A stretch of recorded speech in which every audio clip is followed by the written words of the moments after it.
Hello and welcome to another episode of Conservation Diaries. This week has been quite an eventful one, with a lot of the animals being out and about. Here we have the two daughters of LF4, who we saw very close to the old airstrip. They were doing as they usually do, jumping around in trees, tackling each other, and just generally having fun with Mom.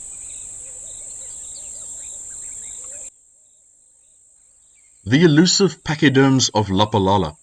We recently caught up with the elephant herd not too far away from HQ. Now in this next clip, you'll see two bulls having a little bit of a shoving contest. Turn the volume up and have a listen to the tusks clashing.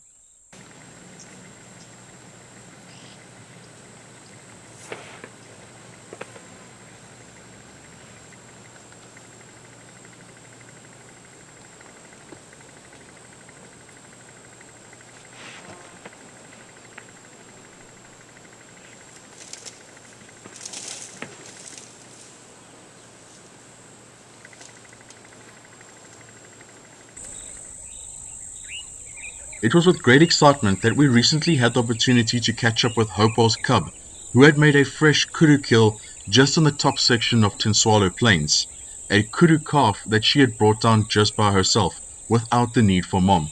Now this is a positive sign for her, as she is able to source food all by herself.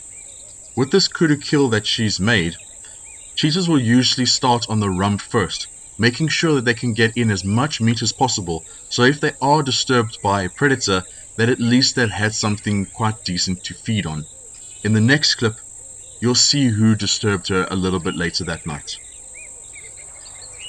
That night, we heard the spotted hyenas cackling around the same area that Hopewell's cub had made her kill, a clear sign that unfortunately she had lost her kill to these wily scavengers. In this clip, this female is carrying a large piece of meat, the spoils of war. What might also be noticeable is that she does appear to be pregnant, which is a great sign for the reserve that we can expect young hyena cubs very soon. The elephants seem to be putting on more of a show this week than they usually do, as this herd was spotted not too far away from Kolobi Dam in the south, moving through the thickets. Now in a 24-hour period, elephants will typically consume about 200 kilograms of food. Now what that means is that roughly about 75% of their day is spent shoveling food into their mouth. 18 to 19 hours. Now with the ability to only digest about 30% of that food, that equates to about 150 kilograms of dung that they will generally produce in a 24-hour period. We were lucky enough to catch up with the wild dogs this week. With a scientific name Lycian pictus, which means painted wolf, it's not hard to see why these animals got that name. With such vibrant colors, they are undoubtedly Africa's prettiest predators. With 2 males and 1 female in the Lapalala wilderness, we do hope that these animals will be denning soon. Now wild dogs typically prefer a more mountainous terrain when they den, to try and protect their pups from predators like hyena, for instance, or even lions. We do hope that these animals will den soon and provide some positive news on the wild dog population of the Waterberg.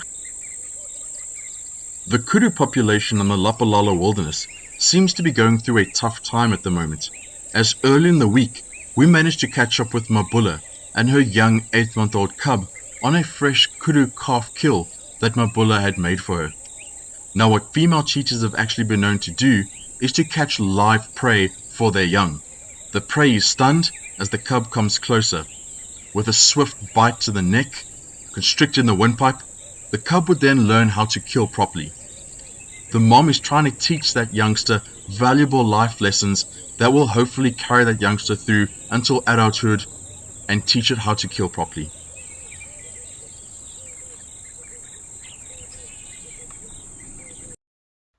So from all of us here at Tintswalo, where conservation never stops, we'll catch you all next time.